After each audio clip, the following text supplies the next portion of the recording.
This show fuses magic, suggestion, psychology, misdirection and showmanship.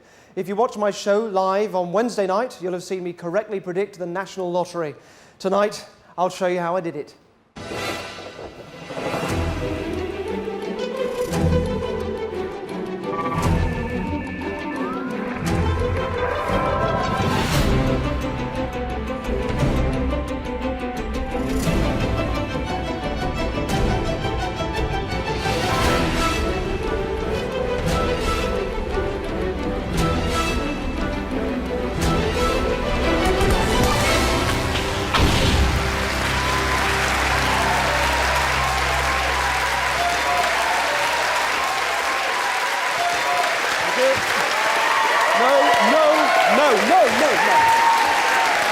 Thank you very much.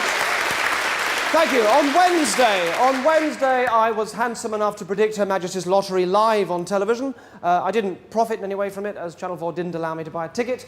But it's been fantastic reading all the conspiracies and speculations around at the moment. Lasers writing numbers onto the balls and moving them somehow, and split screens and balls with special LED readouts and impossible sleight of hand. But if you missed it, here's what it looked like. The BBC broadcast the lottery draw, absolutely live, 100% live to the second. We are doing the same here. And when I turn the television on, when I'm allowed to, I'll get a nod in a second when I can do that, you can flick back and forward between the BBC and this one to see that we are absolutely live and in sync with the BBC. The most you'll get is like a tiny whisker of a delay, about a second, because we're taking a BBC feed, essentially, and then passing it through Channel 4 to get to you, and that takes about a second or so. But the BBC are live, 100% live. The lottery draw is live. We are 100% live here. I'm being told there's a little bit, about 30 seconds before we can turn the television on. I should say this is the culmination of like a year's obsession over this. I've had lottery numbers all up over the wall of my house. I'm feeling a little bit sick. Please wish me luck, and if it goes wrong, as in I'm after 5 out of the 6, if it goes wrong or I only get a couple or none at all, I'm really sorry, and I'll apologise about that in advance. I'm really sorry, but this hopefully will work. Again, I've done nothing illegal. There's nothing that will affect your chances of doing this, and there'll be a show on Friday at 9 o'clock showing you how I did this as well. So you can watch that, you can find out how I did it, and if you like, you might want to try the same thing too. We can turn the TV on. So this will come on in a second. You can flick between the BBC and Channel 4 if you want. This will warm up in a second to see that this is absolutely live. Here we go. God. So this is from Lottery HQ. This is still the dream number, isn't it? Okay, so this is just... Oh, no, this is it. It's not the dream number. We're now into it. So, yes, here we come from the rather shiny, lovely studio of the BBC that they call Lottery HQ. They have a glamorous assistant every week to help present. This week's glamorous assistant is O.J. Borg. There he is. And the jackpot there, 2 million, 400,000. That's quite exciting. There it is. There's the draw master with the white gloves. Oh, the balls are down. The voice is the voice of Alan Dedicate. The voice of the balls. This is an initial production for the BBC and the National Lottery Commission. I'm required to say that. That's a close-up there so you can see there's no tampering going on. Yes, Alan Dedicate there, the voice of the balls. Hope you're talking you through them. And he's about to press the big red shiny button that they press to make a lot of people very rich. There's been 2,000... Oh, there he goes. He's gone. Oh, God. First one, number 23. Let's not forget, to date, National Lottery players have raised over £23 billion for the good causes. Next up is number 35, with us last Wednesday night as well, that 183rd time as a main ball, and the third to be drawn. Out she comes, that's number 11, drawn the Wednesday before last too, you'll recall if it's one of your chosen few, 225th lotto outing. Here's the next one. And that is number 28. Don't forget, out of every pound spent on the National Lottery, around 28 pence goes to the good causes. Next out is number 39. We've seen it over the last 2 Saturday nights as well. 205th lotto outing for that one. And the 6th one that could make you very rich is right there, number 2. 4th number drawing this last weekend. That little beauty, 180th time it's been a main ball. The bonus tonight is number 15. So, Millionaires Row midweek looks like this in ascending bonus ball order. Doesn't matter, we're not involved in the bonus ball. So in order, we have 2, 11, 23, 28, 35 and 39. Those are the lottery numbers for this week: 2, 11, 23, 28, 35 and 39. And ladies and gentlemen, my prediction for the lottery numbers this week are 2, 11, 23, 28, 35, 39 in numerical order. Those are the numbers. That's a year of my life right there. I hope you can see those. 2, 11, 23, 28, 35 and 39. Thank you.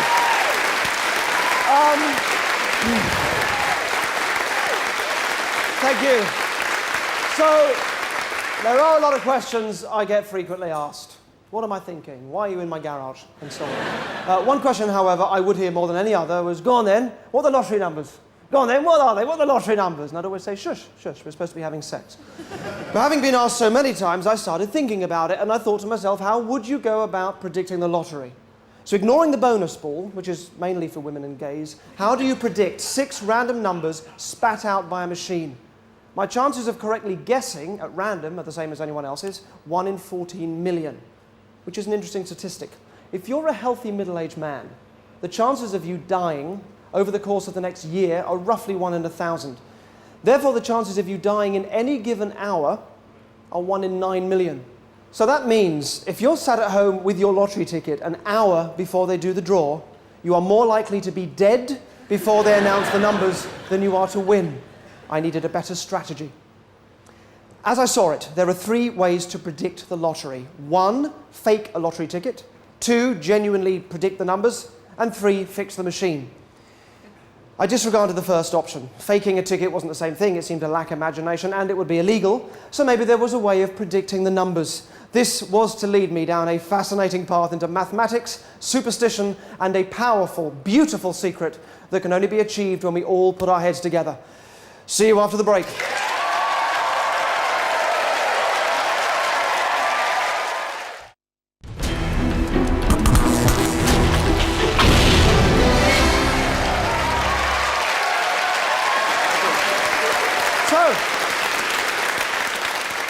On Wednesday night, I predicted the lottery. Today, I'll show you how I did it. So the question is, how do you predict a machine's random outcome? I knew I could certainly predict people's random choices, so I took that as my starting point. Be honest. Put your hands up if you don't like mice. Put your hands up if you don't like mice. Good, a hand going up there. Hello, come up here for me. What's your name? What's your name? Charlotte, lovely to meet you. You don't like mice? No. Come with me, come with me.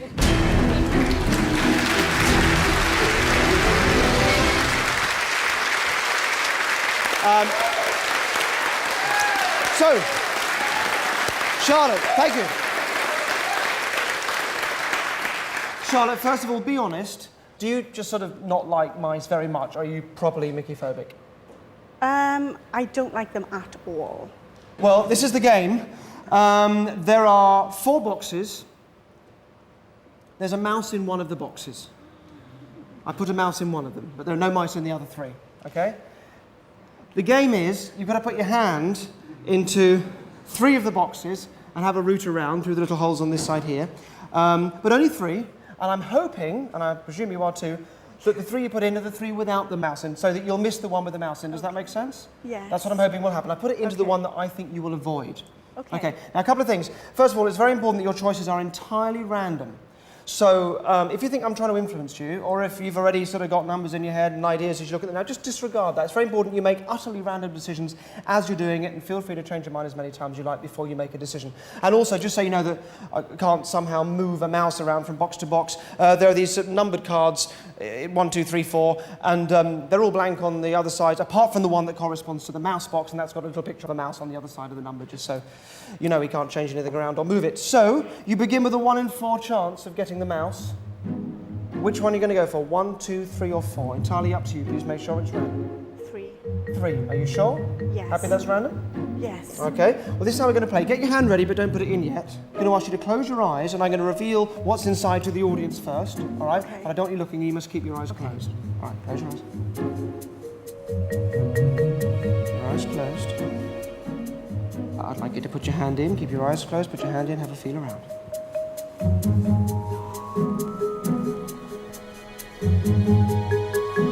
Make sure you go right into the corners because they can hide.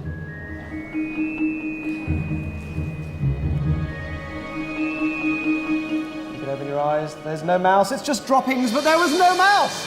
There was no mouse. No mouse there. And of course, there was no mouse. There was no mouse in box number 3. There was no mouse in box number 3, so congratulations. Why don't you like them? What is it about mice that you don't like? My mum made me terrified as a child. Oh, really? And now I just don't like the feel or the look or the sudden movement. They scamper, don't they? Yeah. They do scamper. And bite. Okay, so you now have 1, 2, and 4 left. You've got a 1 in 3 chance. Which one are you going to go for next? Remember, it has to be random, so feel free to change your mind as many times as you like. 1. Okay, all right, so come here for me. So that'll be box number 1. So get ready, and I'll remove the cloth first. Everybody else can... Yes, close your eyes. Hand in.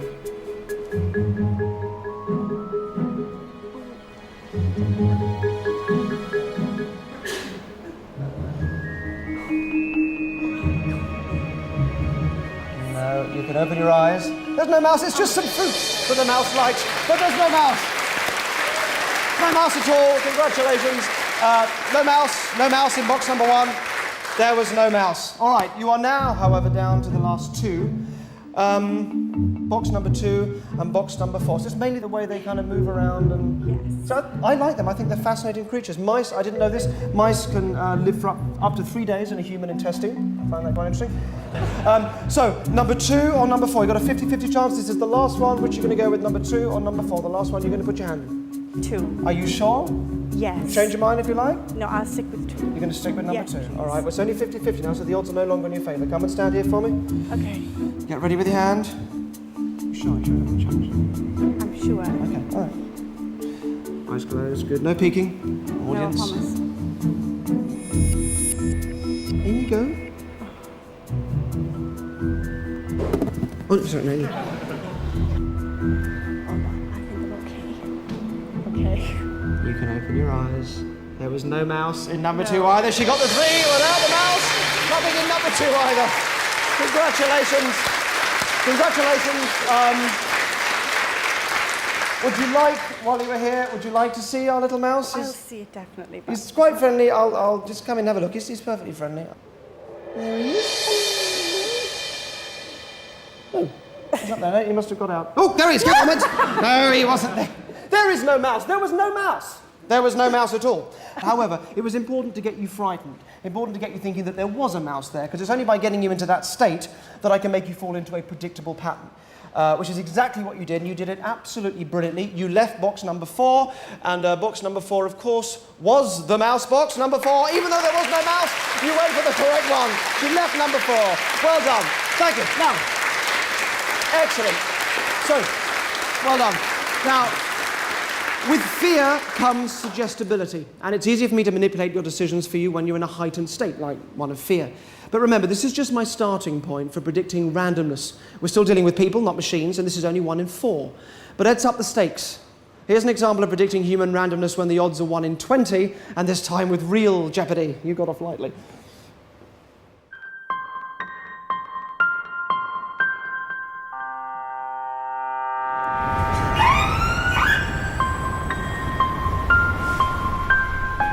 I want to see how far fear can increase predictability, so I've had to call in medical backup for this test.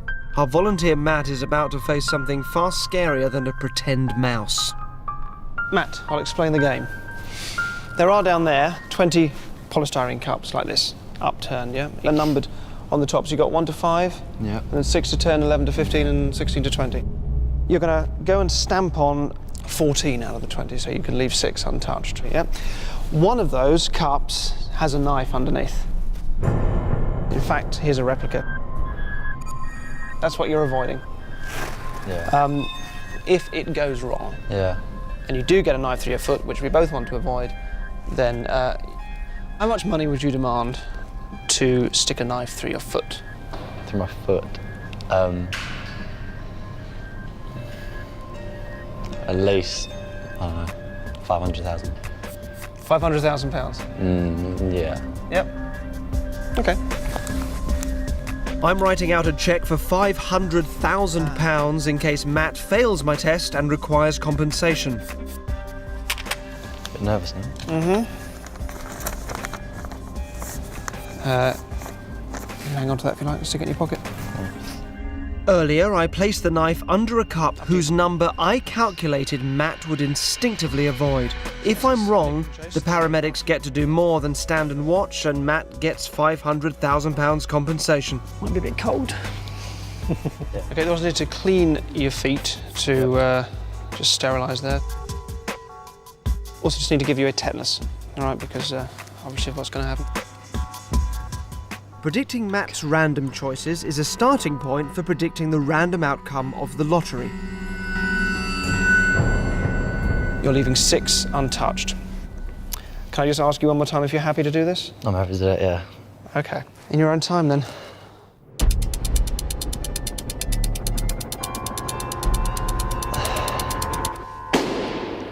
There you go. That's number 1. That's 2.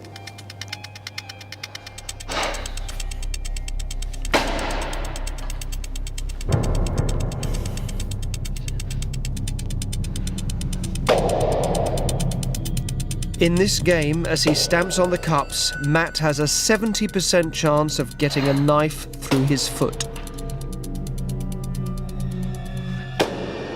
7, you're halfway through. You've only got to do another 7.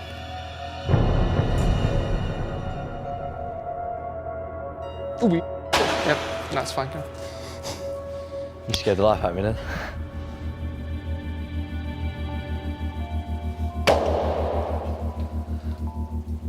Nine.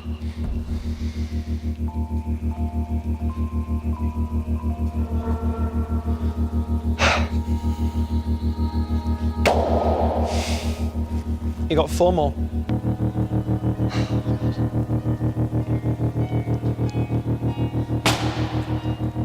Three left.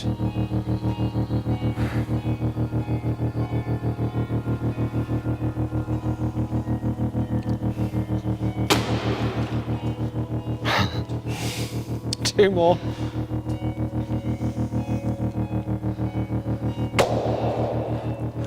You've only got to do 1 more. Sure? No.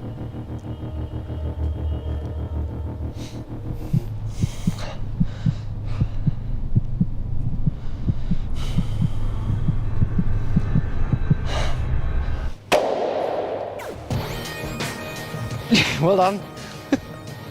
Oh, my God. Congratulations. Thank you. Now, these 6 that are left, which is 1, 12, 13, 14, and 15, and 18, that's random, isn't it? Those were decisions that you were making as you were going on, in terms of you leaving those 6 there. Yeah. Those numbers are, I like to think of them as your lucky numbers. Don't ever forget them. Number 1, 12, 13, 14, 15, and 18. The reason why I'm drawing attention to those is because of what's written on the back of the cheque that I gave you when we were up there. You've got it, haven't you? You've got the cheque. Have you still got it on you? There's a check here. Yeah. If you undo the envelope. If you read out what's on the back, I want the camera to be able to see it over your shoulder. On the back of the cheque? Yeah. You will leave 1, 12, 13, 14, 15, and 18. 1, 12, 12, 13, 14, 15, and 18. and 1, 12, 13, 14, 15, and 18. I'm going to take this back now because thank you very much. I'm just wondering whether you want to carry on because that's quite a lot of money. Well, look, it's not under 18. Look, you've only got 4 left to do now. Bet still stands. I would carry on. Go on then.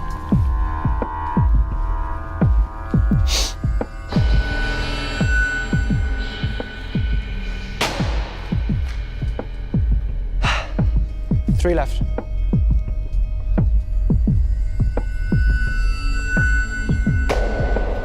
You've got to stamp on 2 of the final 3, leaving 1 cup untouched.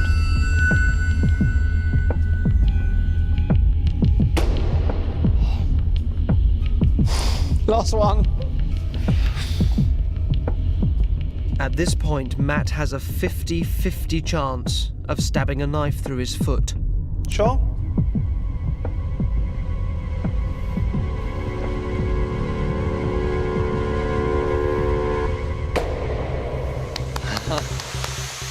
Congratulations again. So, I have to admit to you, the only way that I could do this and know that you'd be safe, predict the 6 that you would not stamp on, was to get you into a state of fear. That was what that was all about. That made you fall into a certain predictable pattern. There was no knife under any of the cups. All right? The injection we gave you was not a tetanus, it was just a saline solution, which is perfectly safe. You're fine. You would never have got hurt. You wouldn't have got hurt, but Jenny would have got hurt. I'll show you Jenny. Look, number 13 you didn't touch.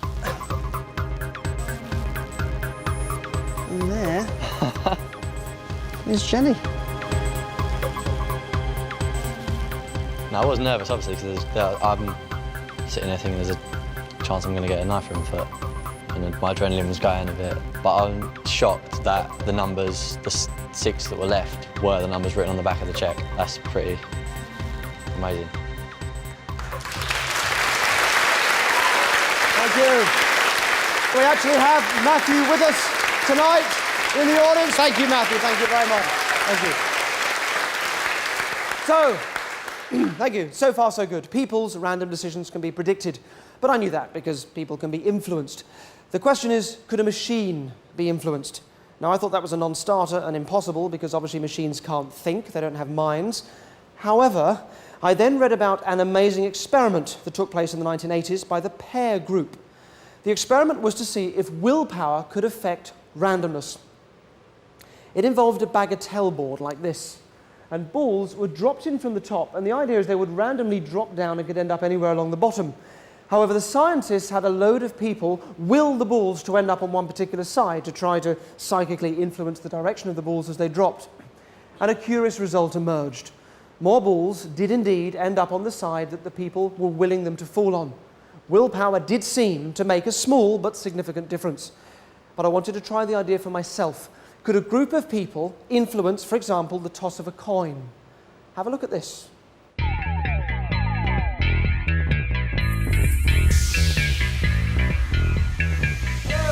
Can a group of people influence the toss of a coin?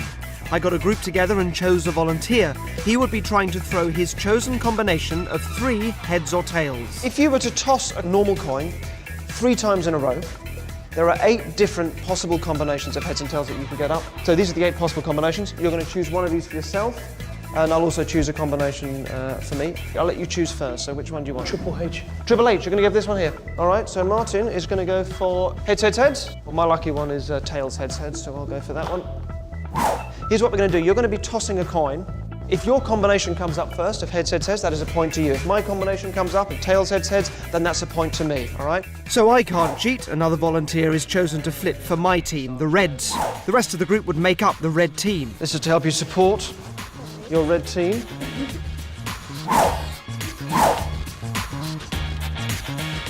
The Reds get dressed up and will be cheering in support for their red team. Martin, however, is all on his own. Excellent. So, red team, you know what you're doing. It is up to you to make this happen, to use your energy and your willpower to make Angela win, for her combination to come up more than Martin's. They can switch coin at any time from the hundreds in the box to keep it fair.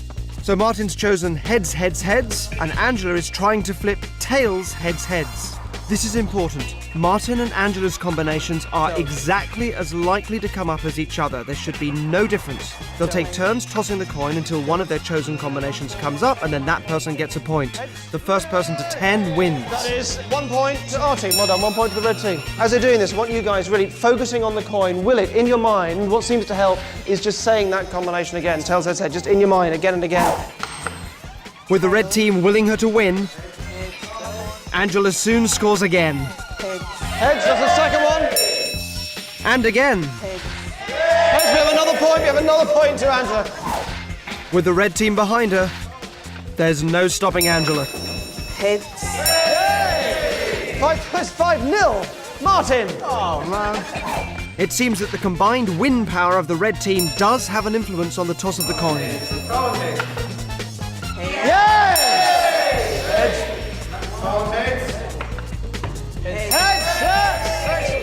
Martin manages to get one winning combination. Heads, he's won a point! Martin, you won a point! Boo! But with her team behind her, Angela steams ahead to 10 points. It's a heads!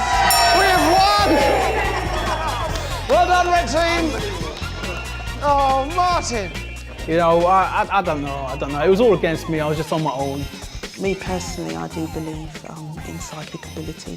So the fact that I had a team behind me willing me to win enabled me to actually do so. Thank you. So that seems like real evidence for the Bagatelle experiment, yes? Well, not quite. It does seem like the Bagatelle experiment probably doesn't hold up. And as for the coin, it's not psychic. It's a kind of deep maths. And the kind of deep maths that's going to help me with the lottery prediction. I'm going to explain how the coin trick works to you so that you can go out, place a bet yourself, and win every time. Here's what you do. Ask the other person to make their choice first. This isn't courtesy, it is vital. And from what he says, you work out what you'll say. Now, you do this by taking the middle one of his three, reversing it, and putting it at the start. So if he says heads, heads, heads, you would take the middle head, reverse it to a tails, put it at the beginning. You'll have tails, then heads, heads, and then you ignore the last one. You then play just as we have, and you'll see you win more times than the other person does. And for further information, you can go to the Channel 4 website on this. Why does this work? Why this works will be an hour program in itself, but suffice it to say it has nothing to do with willpower or psychic ability. It is deep maths. But this deep maths finds predictability in randomness. Just think about that for a second. It is taking something as random as a fair toss of a coin and finding predictability in it. Could I apply that to the lottery?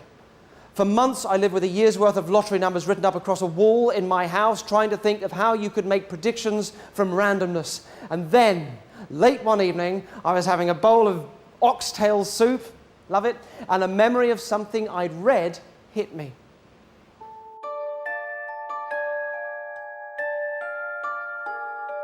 In 1906, a scientist called Francis Galton stumbled across a bizarre phenomenon at a country fair. 800 members of the public competed to guess the weight of a prize ox that was on display, and the person who got closest won. But after it was all over, Galton worked out the average guess. In other words, he added up all the estimations and divided by the number of guesses, and the result was the exact weight of the ox. As groups, we make far better decisions than experts on their own ever do. This real phenomenon with huge implications has been called the wisdom of crowds. So, keeping an open mind, I got a group of people together to try the same theory with the lottery. The idea was to have them look at lottery numbers from over the last year and have them guess which ones would come next, and then work out the mean average of their guesses. If there were a pattern, as a group, they would unconsciously find it, even though none of them would know individually what that pattern was. So, 2 Saturdays ago, 24 volunteers, here they are. They all studied the chart and wrote down what they thought the next 6 lottery numbers would be. Then we wanted to get the average guess for each ball. So they'd all been asked to bring calculators with them, and they added up their guesses for each ball and divided by 24 the number of people making guesses. Does that make sense? Yes. We ended up with 6 numbers, and then the group went out and they played those numbers that evening. Guess how many of the numbers were correct? 2, 1. It was 1. It was rubbish. So I was ready to ditch the whole idea. But then I thought I'd give it one more go, this time changing one factor. Could emotions, like greed or the anticipation of winning, psychologically get in the way of picking the right numbers? Does the emotion behind wanting to win somehow stop you from winning? We all got together to give it another go.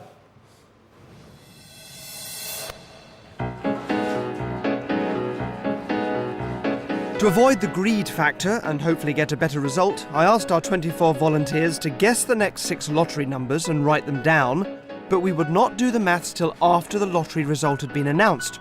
Again, they studied the previous year's worth of draws and went with their instincts. What would the next 6 numbers be? Everybody writes down what they think the first ball will be, so we can add them up and divide by 24 to get the average for ball number 1. And then we'll do the same with ball number 2, and so on. The front row came up to represent the 6 balls, and they noted everyone's guesses. 11. 44. 26. 19. 40. 33. 18. 24. 27. Then we watched the lottery, the moment of truth. Is anybody else like... Now, we haven't got the necessary clearance to show you the lottery results that we were watching, but look online if you want to check this draw's results. It was Wednesday, the 2nd of September. The 8, 7, 4, 2, 27, 35. Good, so you've each got a list of numbers for each ball. You're going to add them all up now and divide by 24, which is the number of people in this room. So, off you go. So our 6 number crunchers were now working out the average of everyone's guesses. We waited for the results of the calculations. Would they match the lottery numbers that had been drawn? So, Terry, will you first of all turn around what you have? You have number 19, which is not one of the balls in tonight's lottery. Eleanor, will you please turn around yours? 23 was also not in tonight's lottery. Sally, will you please turn yours around? Sally has 28, which was in tonight's lottery. A round of applause. Rachel, will you turn yours around? 24. No, again, there is no 24. Neela, can you turn yours around, please? We have 35. That's 2 out of 6. And Kevin, turn yours around. 27. We have 3 out of 6 numbers. We have 3. After the first session, when we just got 1, I was really surprised at how we got 3 this time, so that's really exciting. I was just really impressed that we got the other 3 numbers, so it's kind of a good moving forward from last Saturday. Maybe it's different now that we've seen the result.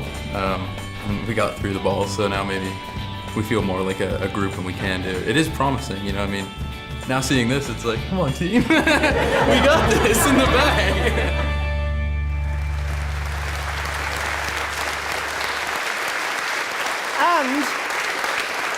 And they would have literally won £10 between the 24 of them. So that was a great start. But how was I going to predict all 6 balls? I'll tell you after the break. Okay.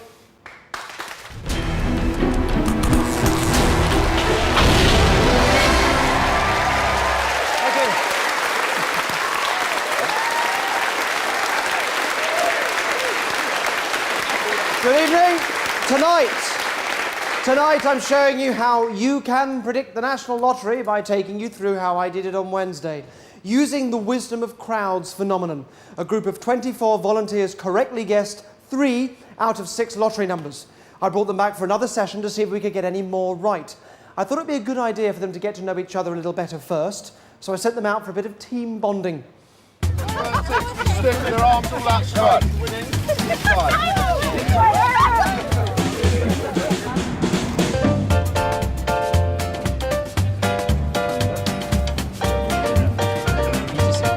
Our group shared in team-building activities. This brought them closer together. Their individual psychological barriers dropped as they learnt to relax in each other's company, and this should lead to a better outcome for a lottery prediction. It was time to introduce my next technique. I'm going to try something called automatic writing, which some of you may have heard of. It's a technique used by spiritualists quite a lot when they're supposedly channeling the dead. And this is about utterly detaching yourself from what your hand is doing and writing to the point that you're barely even aware of what you're writing. I got the group to practice the new method. Automatic writing has been attributed to the ideomotor effect, a psychological phenomenon where people make movements outside of their conscious control, which offer a clue as to their deepest feelings and processes.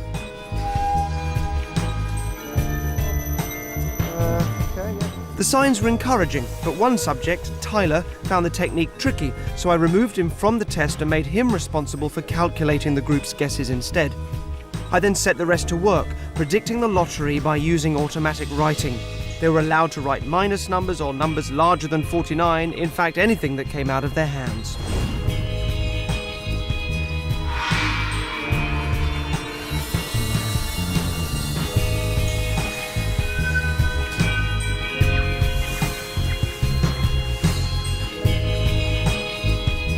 Get them to Tyler here up on the table, please.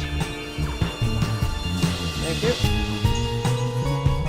I stand back so that Tyler can interpret the writing and begin the calculations while the lottery begins to play. Again, look online if you want to check this draw's results. It was Saturday the 5th of September. 36. I wrote down the results as the group watched them come up live on the television. 22. 12. 13. 26. As before, the totals for each ball were divided by the number of guesses, which in this case was 23.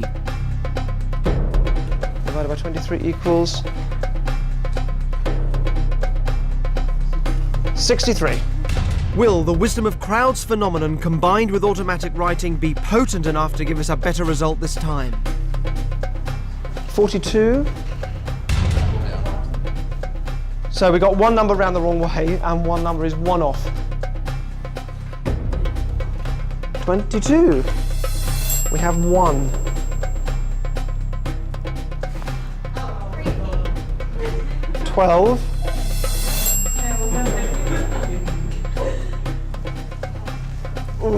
Ooh. 19. No.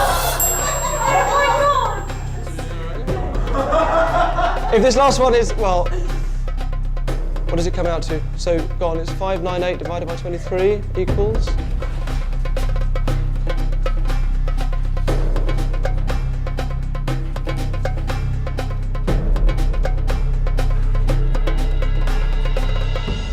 $26, 20, oh my God!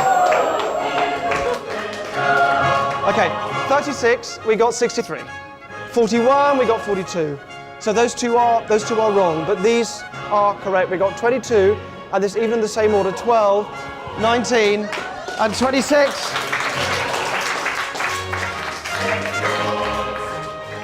Can't believe it. When I was writing them down and everyone was getting excited, it didn't actually clue in at first that we were nailing some of these numbers. And to see 22, 12, 19, I was like, nah, it's not going to happen, it's not. And to see it was really, it's not something that I believe in or I would never ever expect me to be so excited about it. Wow. 4 right in a row. 4 right in a row. Possibly a coincidence, maybe, but I was very excited. Perhaps the key to predicting the lottery lies in the hands of groups of you working together, although annoyingly, maybe it'll only work when you're not distracted by the possibility of profit. We had no more time to practice. The next time we would meet would be Wednesday, just gone, the day of the live lottery prediction. After the break, all will be revealed.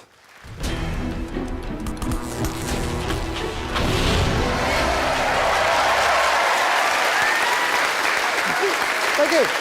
So, Wednesday night, these 6 random numbers came up live in the lottery, yet I knew what they would be beforehand, but not on my own. I had 24 very excited people hoping to predict them for me. This is what happened. It was the big night. This is what was going on around the corner in a secret location. The group assembled and studied the chart for the final time. Are you excited? Yeah. So, you've had a few minutes already to look at the... Again, I had them relax and use automatic writing to come up with the 6 numbers. Close your eyes now. Would the group's collective subconscious, the wisdom of the crowd, yield the results we were after?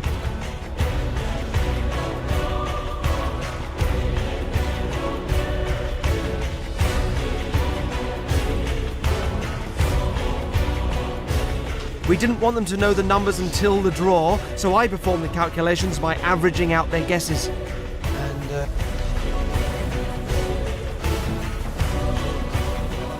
I took the 6 correspondingly numbered balls from a box containing all of the numbers and sealed them in an opaque tube.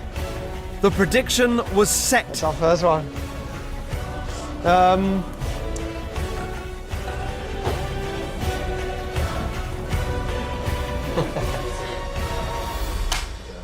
That is the lottery prediction.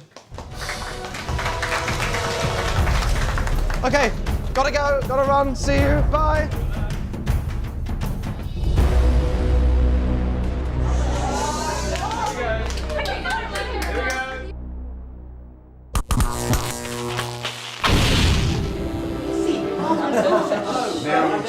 Brown, and it's Wednesday, the 9th of September, 09. Tonight, I'm going to try and predict at least 5 of the 6 lottery numbers. So, we're broadcasting from a studio, and for security reasons... These here, this is my prediction. A house, I'm feeling a little bit sick. We can turn the TV on, we can turn the TV on.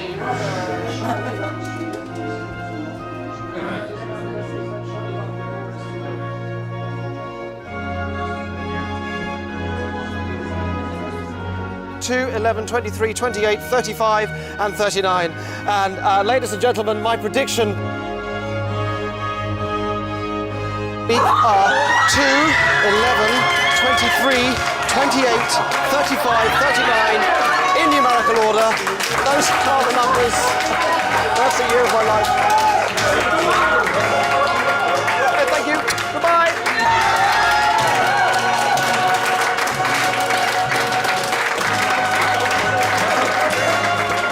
I can't believe that we've just pulled 6 numbers out in front of the nation.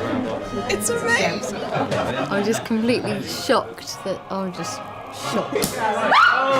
We saw him do all the balls in a row and it's live. All of us believing that we can do it is what made it happen. We've done what needed to be done. We pulled 6 numbers out. I think we're a brilliant team, and it's been a pleasure to work with all of you.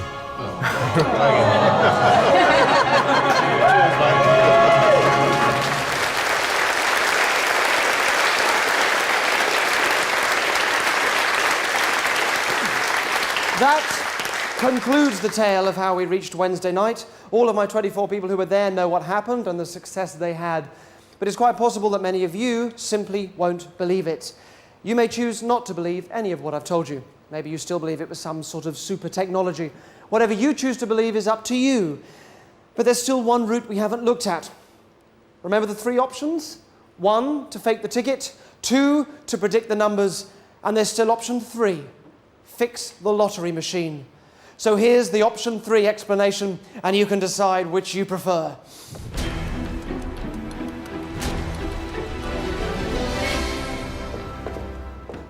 To fix the lottery, I would have to have done the following, which, of course, if I had done, I could never admit to. So I certainly did not do any of these, which would clearly be illegal. But if I did, which I didn't, of course, I would have to have done the following. Firstly, get somebody working on the lottery show to act as an inside informant.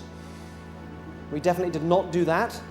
Secondly, because the balls are regularly checked, we'd have needed to have found a window of opportunity when the balls were not going to be checked so that we could do the stunt. Didn't do that either. Next, we'd have got some special balls made which were identical to lottery balls but would weigh 100 grams. That's exactly 20 grams heavier than the real balls. We definitely did not get these made, and certainly didn't get the necessary 8 sets made. Next, we'd have found out from our informant where the balls were secretly stored in sealed containers. And to have got access to the containers, I'd have had to have hypnotised the security guards. My God, I certainly didn't do that. Then, I'd have added the weighted balls to each of the 8 possible sets from which Wednesday's balls were going to be picked, and then sealed them back up. And on the night, the weighted balls that we didn't put in were certainly not picked up and spat out by the machine before any of the others. Then the day after the lottery, we'd have got our insider to go back and switch the weighted balls out and replace the ordinary ones, which he did not do. And that's how the lottery was predicted. Or not. It's ridiculous. If I had fixed the lottery, which I did not, then I would have known ages ago what numbers would have come up, and the guesses of the 24 people would have been meaningless. They could have picked any numbers they liked, and I would have just switched their set of balls for the numbers that I knew were going to come up, i.e. the numbers on the heavier balls that I'd put into the machine. But I would never admit to it, so if I'm ever asked how I predicted the lottery, I'm going to say it was just a trick. Good night. I'm in a van at a secret location somewhere in Europe, just around the corner from a casino. And in a little under an hour, I'm going to bet £5,000 on a single number on a roulette wheel. And there's a twist. The £5,000 isn't mine, it belongs to one of you watching the show right now, and you don't know that I've taken £5,000 of your money. I'll call you in a moment to tell you that it's yours. Welcome to the show.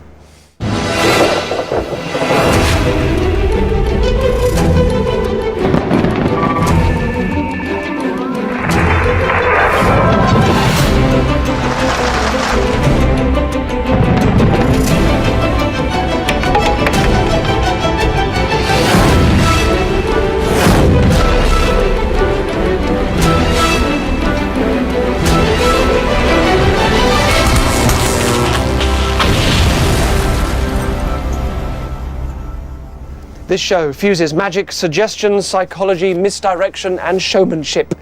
Remember, I'll be calling one of you soon to let you know that I have £5,000 of your money. Now, the roulette wheel is the holy grail for anyone looking into ways to scam a casino.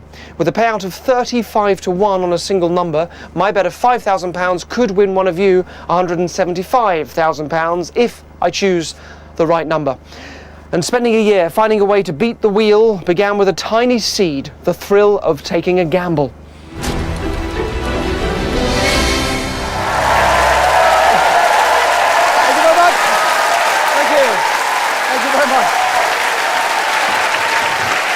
Bless you. Thank you very much. Thank you. Oh, some mints for this guy, please. Good evening. Good evening. Thank you. Thank you. Bless you. Thank you very much indeed. Hello, what's your name? Hello, Josie. Josie, come and stand up here for me. Come and stand here. Lovely. Excellent. Good. Josie, we haven't spoken before. We haven't prearranged anything? No? Okay, bless you. We're going to play a game, very simple game, using 4 cans of spray paint. I've got a blue one there with the blue lid, green with the green lid, black with the black lid, red with the red lid. 3 of those cans don't work. They don't spray, all right? 1 of them does work, and it's full of paint. I'm going to play a game where you're going to try and spray 3 of the cans, just 3 of them. You're going to try and avoid the one with paint in. Does that make sense? Lovely. The first choice is 1 in 4, isn't it? So the chances are unlikely that you'd actually get the one with the paint in. So you're going to pick one up and spray it into my face. So anyone you like? Face? Yeah. Pick up the first one you're going to spray. You can take the lid off. I'll take the lid for you for that. Yeah, first choice is blue. Thank you. And if you can just hold it, don't spray it yet, just hold it in front of me like that. Now, all I would say is try and just spray it so it's just the face, okay? If you get the close, I'll be livid. So just the face. It's unusual to be standing for this, excuse me. Go on. Go. Is it spraying? No, but bless you for your enthusiasm there. No, thank you. I hoped you'd pick the blue one first. The blue does not spray. Okay, you now have a 1 in 3 chance, and for the second one, you're going to spray in the face of somebody here in this audience. So you've chosen blue. What are you going to go for next? Green. You're going to go for green? Okay, up to you. So if you take that from me, I'll take the lid. So we've had lovely blue, then green. So here's how we do this. Hold it out at arm's length. You need to choose somebody, so don't spray anything yet. Nice and slowly. Work your way around with it at arm's length. Stop in front of anybody that you'd like to spray. Nice and slowly. Is that the gentleman there? Yes. In the front row or the chap just behind? Behind. You, sir. Excellent. What's your name? Alfredo. Alfredo, of course it is. Just stand just there for me.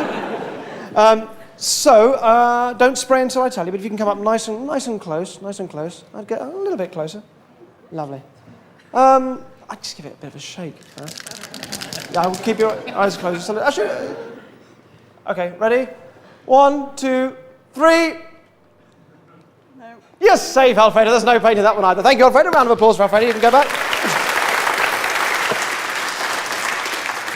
So we've had blue, then we've had green, and there's one more. You only need to spray one more. Of course, now it's 50-50, so the odds are no longer in your favour. What's the last one that you're going to spray, black or red? It's red. Red. Up to you. Sure? You're going to go for red. This one, of course, you're going to spray in your own face. If you can pick it up for me.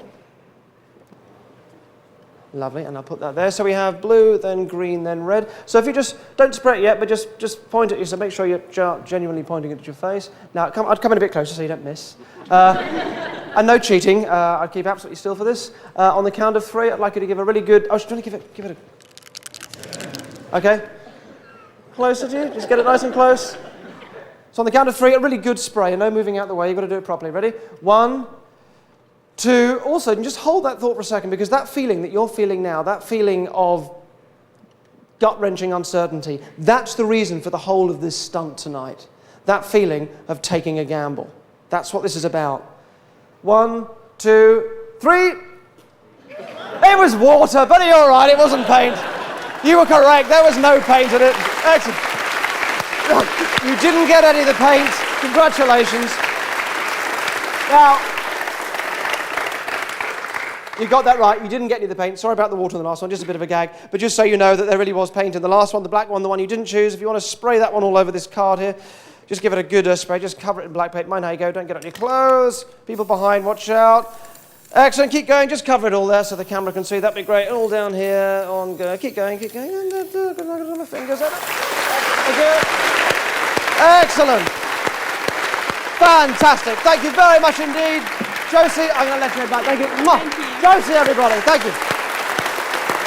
You're wet.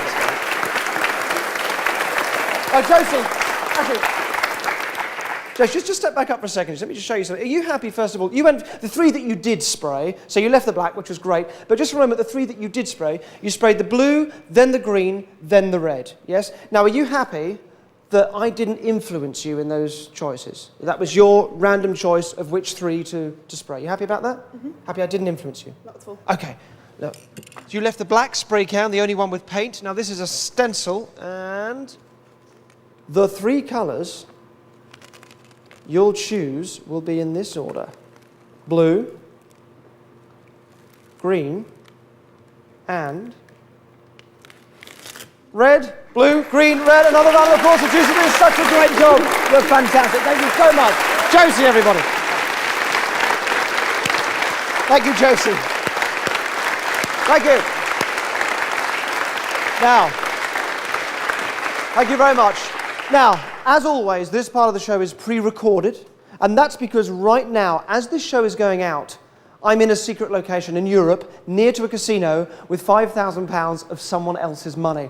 I want you to understand exactly how I stand any chance of predicting the outcome of a roulette wheel. So let's start by looking at the basics.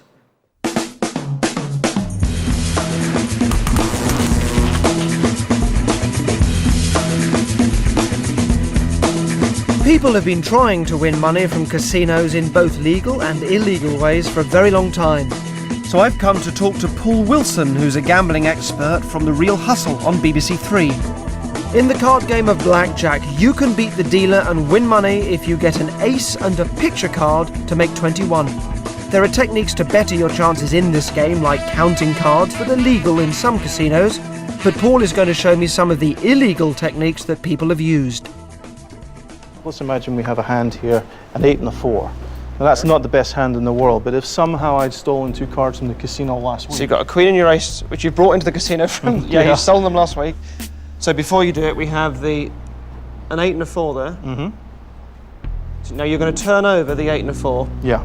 And in doing it... Let's just do it like that. There you go. That was a little fast, so let's see it one more time in slow motion. This time with the cards face up. Blackjack doesn't give you as much of an edge as some other games. Yeah, each bet is only returning an even profit. Yes. But what if you were getting over 30 to 1 per bet? And that, of course, is where the roulette wheel comes in, because the odds are much higher, the potential wins are much, much higher. It's the holy grail. If you can beat the roulette wheel, then, you know. So this is the roulette wheel. Yep. And there are different ways of betting, but what interests me in particular is betting on single numbers. So there are 36 numbers and a 0. Yep. And if you bet on a particular number and that number comes up, your odds are 35 to 1. 35 to 1. 35 to 1. So there's a lot of systems, and there are systems all over the internet. You could get somebody trying to sell you on the internet that if you bet in a certain way or you follow a certain pattern of betting that you'll make more money. Of course, that doesn't work.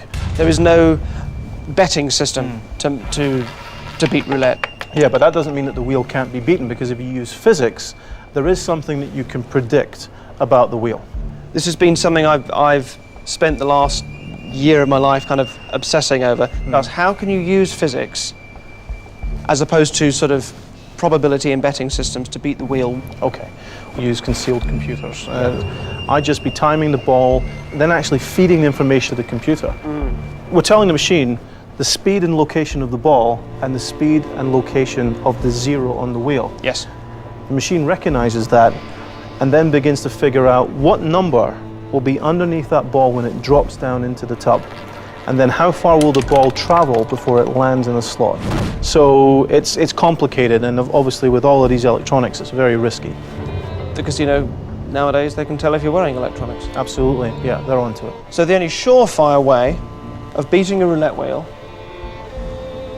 is to do what a computer would do, which gives you the genuine physics, the only real route into predicting it, but to do that in your head and not use a machine. You can't just memorize with a technique. You have to actually understand the relationship between these two objects and process it on another level. You just can't apply an equation to it. It's the holy grail for a reason. But it's worth it because the odds are, well, the payout is potentially huge. Never said it would be easy. No. So that's the plan, to do what the computer can do, but to do it in my head, so there's no getting caught. And also, if you do use a hidden computer, it usually allows you to get a sense of an area of the wheel where the ball is most likely to fall. But I'm going to put all the money on one single number, with odds of 35 to 1. So if I win, the payout is £175,000. But I shall be playing with money that belongs to one of you. Now, you met me, and you gave me the money, and then I made you forget giving it to me. In fact, you won't even remember that you met me. So you should all make sure you have your phones on, as I'll be calling you live on the show to let you know who you are.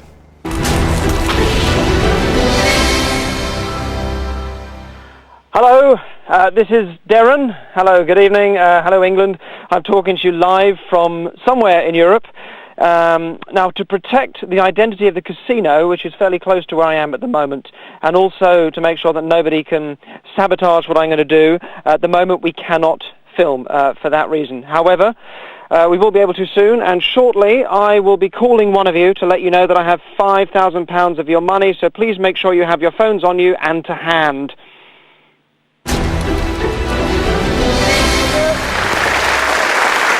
Thank you very much. So, I don't know if any of you gamble, but hands up if you think you're someone that's sort of lucky. Hands up if you think you're a lucky person. Oh, very good. Hello, you seem, that seems quite confident. What's your name? Richard. Richard, nice to meet you. Richard, loud voice, clear voice. Come and stand there for me, Richard. Great. Now, the way he stands up, also hands a little behind his back, very kind of open gesture. Somebody fairly confident, fairly outgoing. Lucky Richard. Excellent. And as Richard will know, people that are lucky call themselves lucky, people that just take more opportunities in life. You create your own luck. You do more things, you say yes to more things, nicer things happen to you. On the other hand, then, who would say they're probably quite an unlucky person? Anybody would consider themselves fairly unlucky? That sort of immediate hand only comes halfway up, immediately more timid. What's your name? Maz, look at the way she walked, shoulders down, very different up you come here. None of the confidence we had with Richard.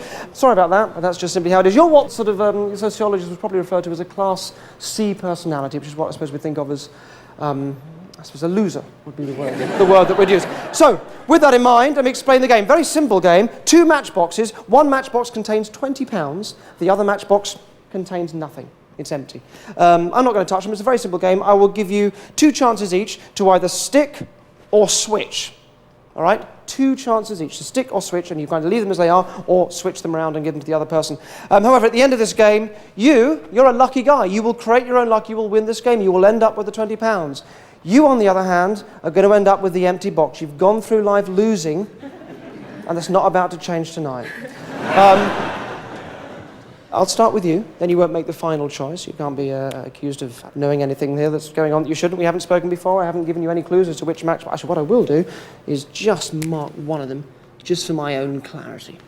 That's just so I can keep track of which is which. Don't let that influence you. That's just a little cross there on that one there. Good. Okay, Richard. You're going to stick or are you going to switch? I'm going to stick. He's going to stick. Look at that. Calm, confident, in control. Doesn't need to worry things aren't in the right place. He leaves them as they are. Excellent. Yep. All right. You can do the same. Are you going to stick or are you going to switch? I'll stick. You stick? Oh, she has to copy, you see. She has to sort of copy. Can't think for herself. All right. Okay, she's sticking. So you're both stuck so far. You have another chance. Are you going to stick or are you going to switch? I'll stick again. Good. So you're still sticking. Yeah. Good. So what are you going to do? You're going to stick as well or are you going to switch? I'm going to switch. You're going to switch. Go on then. She switched them around on the last one. Okay, now I'm going to give you one more instruction, but before that, I'm going to give you 10 seconds to either leave them as they are, or, if you wish, one of you can switch them again. I don't mind. I'll give you 10 seconds from now.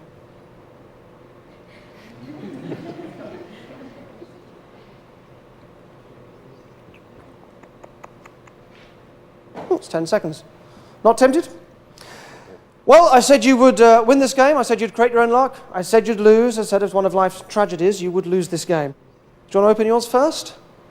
Congratulations. No, congratulations. Open it up. Of course, you've won the £20 because you are one of a round of... That's empty. Oh, that hasn't worked. Would you open yours for me? I have to say that Baz has won the £20. Hold it just there for 1 second. Before you applaud, don't move a muscle. I did say there was one more instruction. There's actually something written on the note.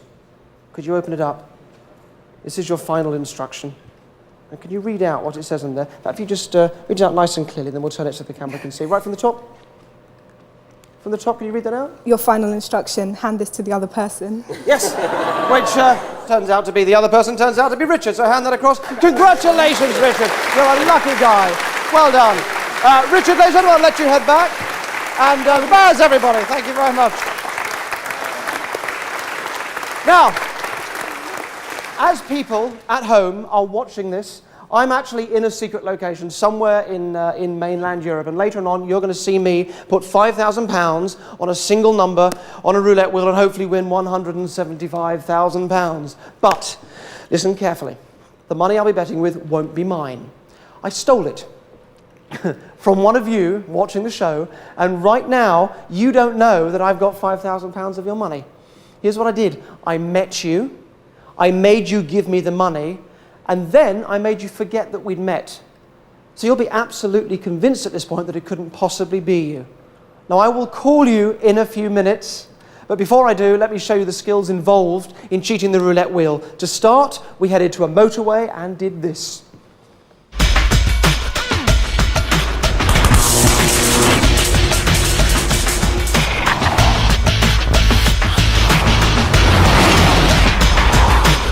I need to test my ability to estimate the speed of moving objects with great accuracy, so I enlisted the help of Mark Foster from the Sussex Police Force. Hi. Got your gun? Yep.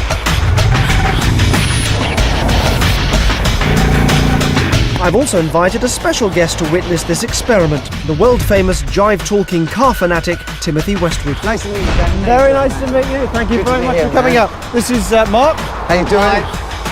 Nice to meet you, Mark. So, Mark, will you tell us exactly how this speed gun works? This is a laser speed detection device. It fires out a laser at an object, returns to the laser gun. That then works out time and distance to give you a speed. And you use this in your job every day? Yeah. Yes. That's what you do. Okay, well, I'm sort of using a similar process, but without the laser. I'm kind of going to be triangulating, and I'm going from, there's a tall tree over there, that sign there with Chesham on it, and the cedar, and a couple of other things that I'm kind of doing as well to get this right. But I'm going to try and tell you exactly how fast any of these cars are going. Tim, your job's going to be to pick out a car, and you can choose any car you like, and I'll try and tell you exactly how fast these cars are going. So Tim, over to you. Just pick out a car, describe it, so we know which one you're talking about, and I'll give it a go. All right, there's a car coming. It's by the lorry. It's in the fast lane. This one here with the... Here it just comes. crossing over. Just crossing over. Got it. Okay.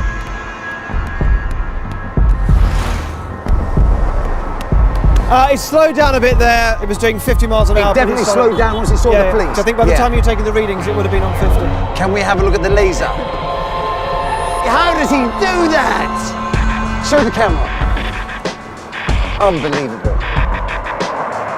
I thought I was going like 30. Bang on. I think you're out of a job. Yeah, I think I am. I want to try this a different way. Just doing it by sound. Okay. Right? So this time, I'm not going to look. I'll have my eyes closed. What I'm going to be doing is separating the sounds of all the cars in my head into different cars. As soon as you can tell the make of the car, say what the make is, and then I'll tell you how fast that car was going. Okay. I'll do it with my eyes closed. You'll have your fingers on my eyes. Okay. Also, if you can, try and clock the registration as well, because sometimes I can get a sense of how old the car is. Okay. Okay, so just as before, call out a car, make sure Mark knows which one you're talking about, and then when it gets down here, someone you can tell what the make of the car is, then tell me, and I'll tell you how fast that car was going. All right. There's a car coming on the outside lane, the fast lane. A Ford. A Ford. Okay. Has it gone? It's gone. Car's got. All right. The Ford slowed down. It was 52. 52. Went down 50. It was doing that. 52, 51, 50, 49. So probably 49 is probably on your last reading. 49! Unbelievable. If I'm to beat the casino, then these are the skills that I'll use, and instead of a car on a motorway, I'll be judging the speed of a ball on a spinning roulette wheel. And I would say 93, 94, that Ford, I would say. It's quite an old Ford, but 93, 94. Did you catch what was the letter? It was an L prefix. That would be, 93. 93, 94, 93, forward, yeah. yeah. That was quite excellent. Excellent. Thank you.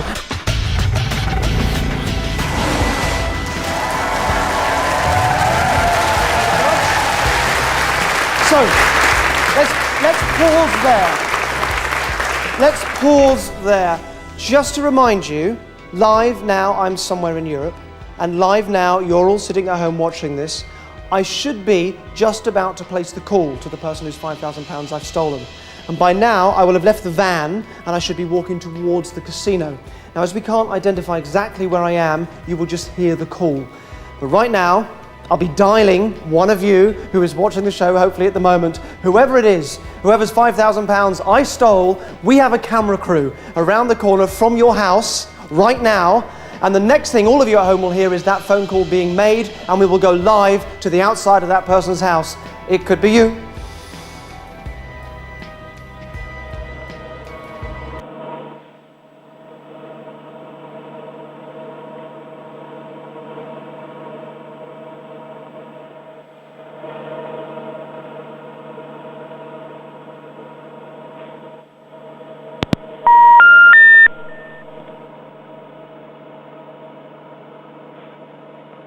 Okay, rather brilliantly. It seems like he's either engaged or we haven't got through, so we're going to go through to his landline number.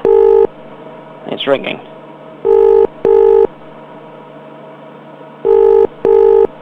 Hello? Hello, is that Ben? Yes, it is, yeah. Ben, this is Derren Brown. Are you watching the show? Yeah, I am watching the show, yeah. Excellent. Ben, can you go and turn your TV down for me, turn it first right of all, down, and then come back to the phone?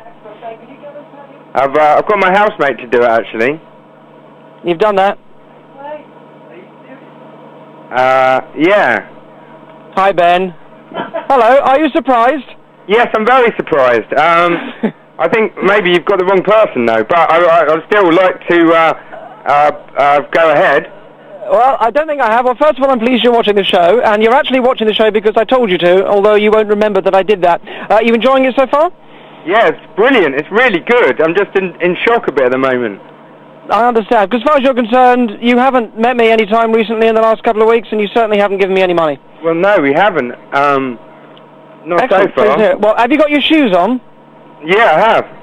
Okay, good. Why don't, if you look out your window, if you look out of your lounge window, you should see a cameraman somewhere. In fact, can you see your house on the right, screen? Yeah, just about make him out, yeah. Can you see your house on the screen? Yeah, I can, yeah.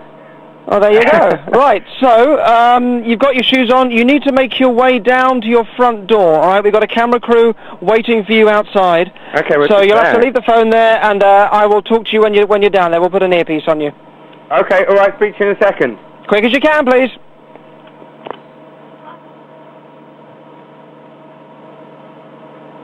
So hopefully now Ben is making his way out of his apartment, and he's got a little walk out of his front door across a little courtyard. Now,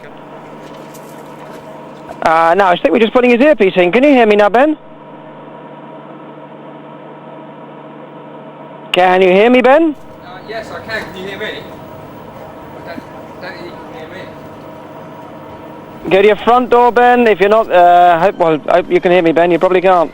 I can hear you. I can hear you very You can well. hear me now. Excellent. So you're at the front door. Good. Now you need to go left. You need to go with the camera crew. There should be an alleyway that goes around the side of your block. Okay. All right. Now, tell me when you can see the blue tarpaulin. I don't know. It's difficult to make anything out in the dark, to be quite honest. It's a bit dark. There should be a tarpaulin there. Keep walking straight down. You're nearly there. There's been a lot of builders around today. I don't know if you've noticed. Yeah, I have noticed. Those damn builders, Yeah. I tell you. They love making Well, noise. they're not really builders, Ben. Can you see the tarpaulin? Yes, I can see the tarpaulin, yeah. Excellent. Now, good. So you need to go through the tarpaulin, lift it up and go through. Okay. What can you see, Ben? I can see a big truck. Excellent. So look, there are a couple of trucks. You want to go to the second truck, Ben. Okay. Are you at the second truck? Not yet. Oh, yeah, well, here we are. Okay, so the back of the truck is open. Yeah, that's right. I can't see you, although I can hear you. So go to the back of the truck where it is open. There you go. So Are you there, Ben? Are you there? I am, yeah. It looks pretty exciting in here. All right, lovely. If you speak up a little bit, I can hear you a little bit more clearly. Yeah, If you can go inside. Now, inside, if you sit yourself down, there should be a couple of monitors there. Are you sat down, Ben? I am, yeah. I can see. There's a couple of monitors there. There are, indeed. Now, I'll explain what they are later. You don't need to worry about them for now, but just get yourself comfortable. How are you feeling at the moment? Shocked. Very shocked. And, yeah. Still thinking I've got the wrong guy? Well, you know, I think maybe you have, but anyway, I'm happy to, you know, I've got a credit card on me. Don't worry, Ben. You just stay there. Now, you can watch the show from in there, all right? And after the break, I'll show you how I got your money.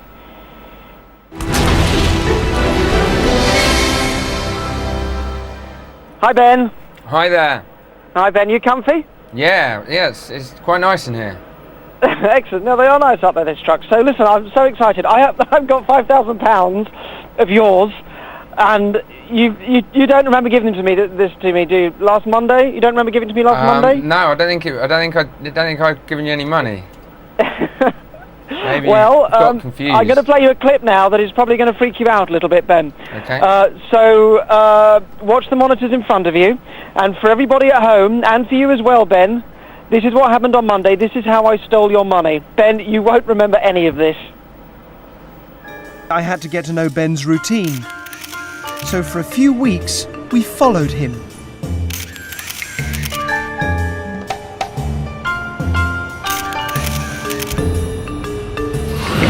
I'm going to bump into Ben and exploit his confusion and surprise to carry out a snap induction, a rapid and smooth way of putting someone in a trance. It's very quick and shouldn't attract attention. Ben. Hi. Hello. You volunteered to take part in the show, didn't you? Look at me, look at here, just look there. You can let your eyes close a little, they can still stay open as well, but the point is that you can let them grow nice and heavy. Then you go for a little walk with me now. And with initial control established, I led him to a quiet spot to input my instructions.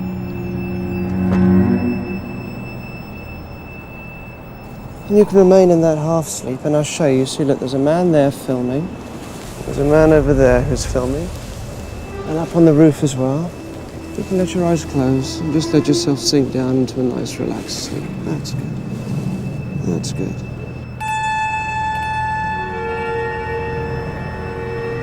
I'd like you to go to your bank, which is just around the corner. And you're going to take out £5,000. And I want you to feel amazing as you do that.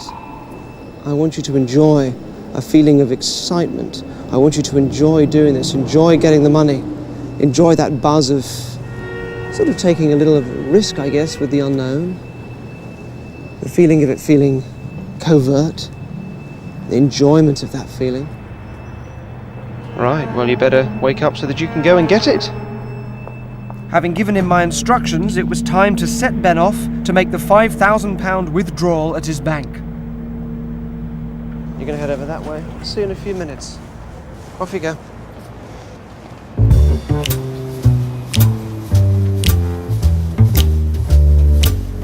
We knew the bank was round the corner, so a few moments later, Ben turned up.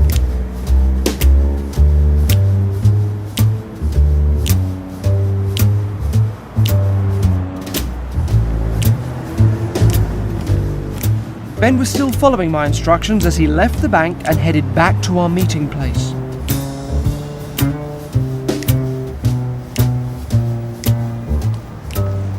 Have a seat. Thanks.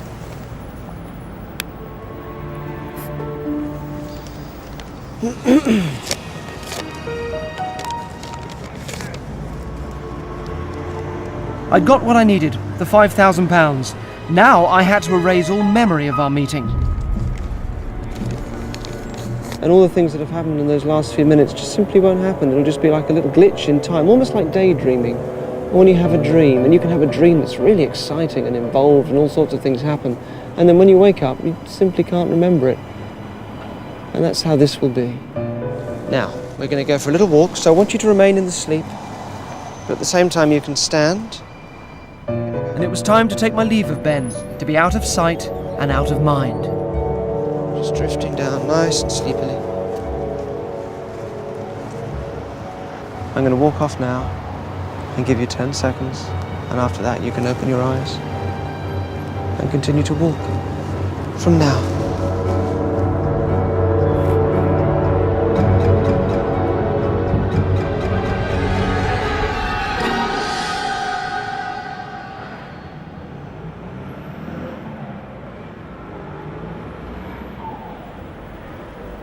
Hi, Ben. Hi. Does that ring any bells? Now That you see was it? weird. That was very unusual. Do you believe me now? I think that you have got. Yeah, I do believe you now. Do you remember going out? Well, I can remember going out on Monday and going to the shop and getting a few things and stuff, but yeah. You don't remember that? You don't remember that bit happening? I don't remember that bit happening. No, well, little bits might start coming back to you now. It's a little bit like when you have a dream and then you start to kind of, maybe after a while, start to remember little bits of it. But, yeah, but, you know, by all means, you know, do check your statement. That was Monday. You withdrew $5,000 in cash. So this is your money. It is your money that I have, and I'm about to go in and put it on a single number. I can't wait. I'm going to go in very shortly.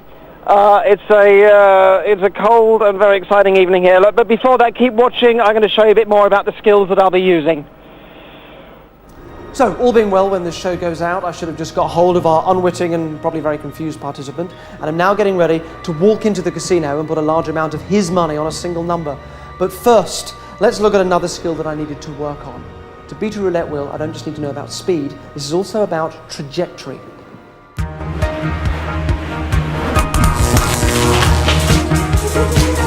We're in Manchester at a unique location which is the only freestanding glass squash court in the UK. In this test I'm going to try to judge the trajectory of a moving ball. I'm also only going to give myself a split second to make my prediction. My helper for this challenge is the lovely Carly. Hi Carly. How are you? Very good. I'm going to give you a little practice. I need to just watch you sort of throwing a ball a few times to get a sense of how you do this. And then we're going to go up there, and you're going to throw this ball as hard as you can into this court, and I will try and tell you as it leaves your hand which one of these squares that it will end up in. That's what this is about. Got it? There are so many variables in this challenge. The speed at which Carly throws the ball, the angle she throws it, the weight of the ball, and the bounciness of the ball. I need to understand all of these variables if I'm going to be able to predict the way a ball on a roulette wheel behaves. So, now I'm going to try and do something that seems impossible and predict the outcome of a single throw. Okay, let's go and do it then. You ready? Okay. All right, let's do it. After you. Lovely. Okay. Ball. Thank you. And this is a chart that I've got of all the numbers 1 to 100 in the same order. The way this will work is that you'll throw the ball, and as it leaves your hand, I'm going to make a dab with this bingo dabber on this chart. Okay. So you should hear me say the number it's going to land on probably about a second after it's left your hand, if that makes sense. Okay. Let me count you down though. I'll give you 3, 2, 1, and then throw. Right.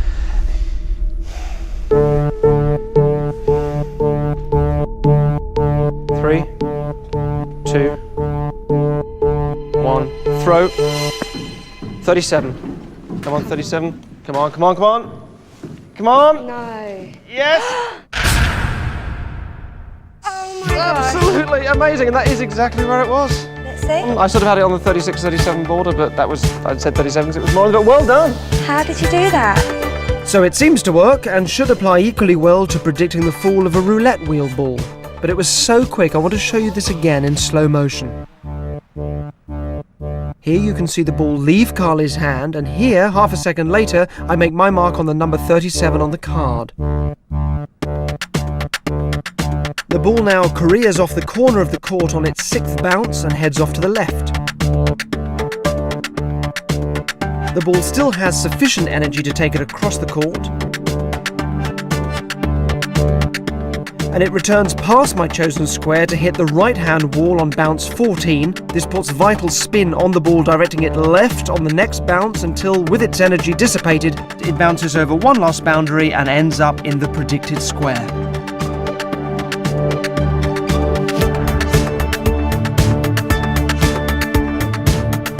I can't believe he did it. I was not expecting it to go in the actual number, And amazingly it did. I can't believe it, I'm in shock, absolute shock. Can I keep the ball? 37.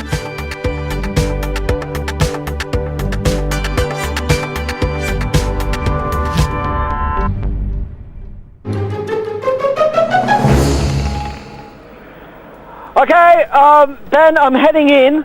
Great. Are you still there? Great, lovely. Slightly worried, but...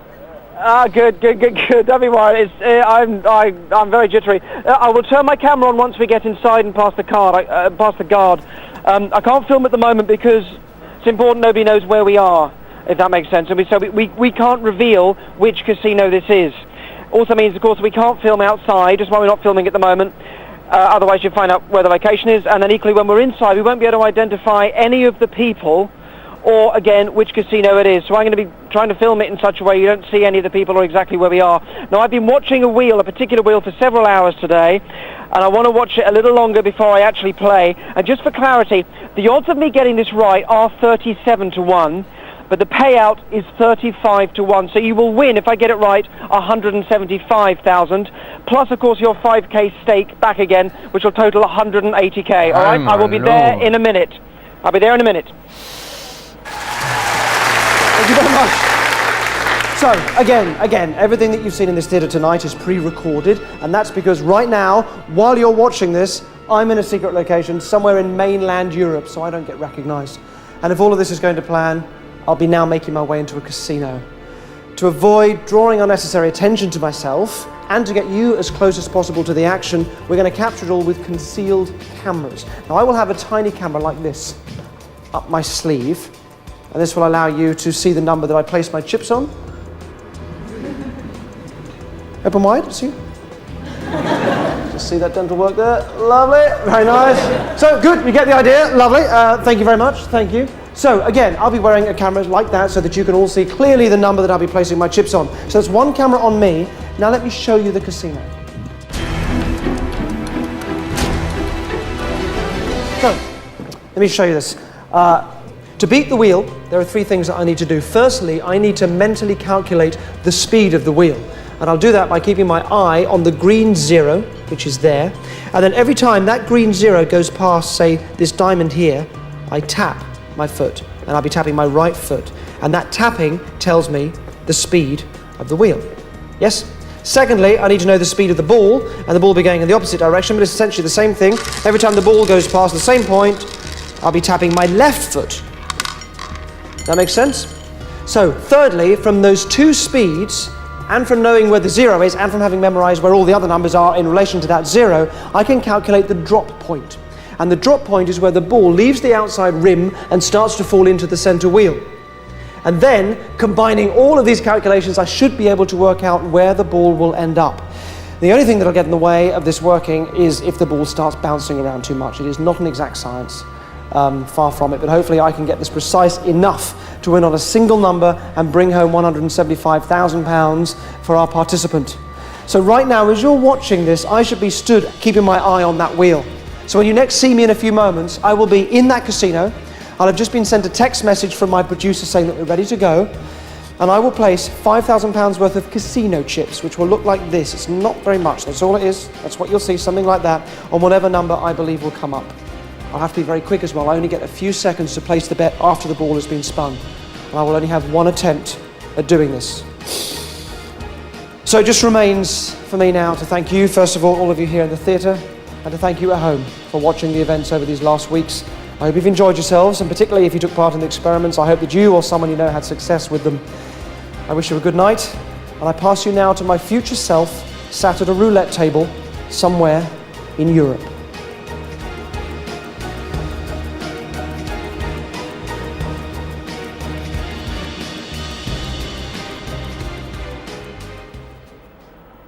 Okay, Ben, I'm not actually quite there yet. Okay. And I still can't identify where I am, so I still can't turn my camera on quite yet. Sorry, but I'll be there any minute. On the, just so you know, on the truck in front of you, yes. You've got two monitors, which will be showing you simultaneous streams from the two different cameras, right? So the one on the left right. will show you my camera feed. That'll be a close-up, that's my camera. And the one on the right will show you what our other cameraman that we've got in there, and he's going to be hidden up on the balcony, and you'll see what he's seeing on the right-hand monitor, okay? And that'll give you a good, clear shot of the wheel. That's why we've got him in there, so you can clearly see where that ends up. How are you feeling? Well, a little nervous, I've got to say, at the moment. You're but as much as excited me. at the same time. I'm so pleased. I could really do with a drink. Me too. Yeah. Listen, I'm going to go in. I'm going to get myself ready. I'm going to turn on the cameras. I'll sort of hide myself out of the way, and then the next thing that you'll see is what my camera is showing you. I'm so excited about this, Ben. Thank you so much for doing this and taking part. You're not going to speak to me again, so I'm going to say goodbye. Wish me luck. And good luck. Please, thank you. Please don't hate me. Please don't hate me if I get this wrong. Thank you.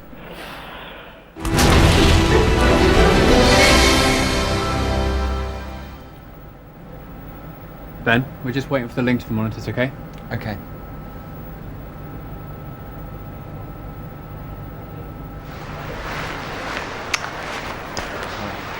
Hello, everybody. Here we go. Here we go.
Ten 500s, please. Change 5,000 euros.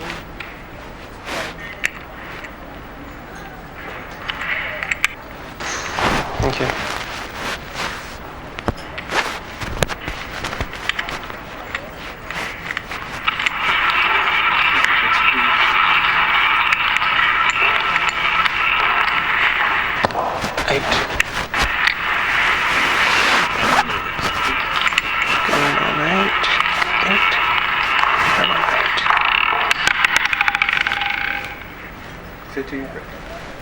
Oh, one out.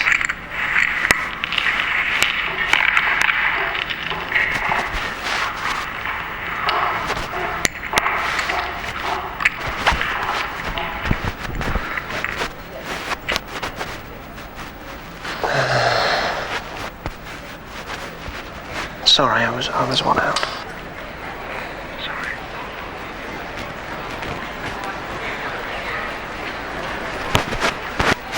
Ben, I'm sorry. Ben, I was one out. I will give you your money back. I'm sorry.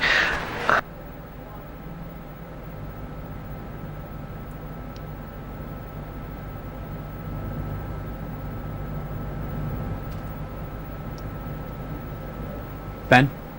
Don't worry, we're going to get you £5 grand back, okay? Okay, great. Don't worry.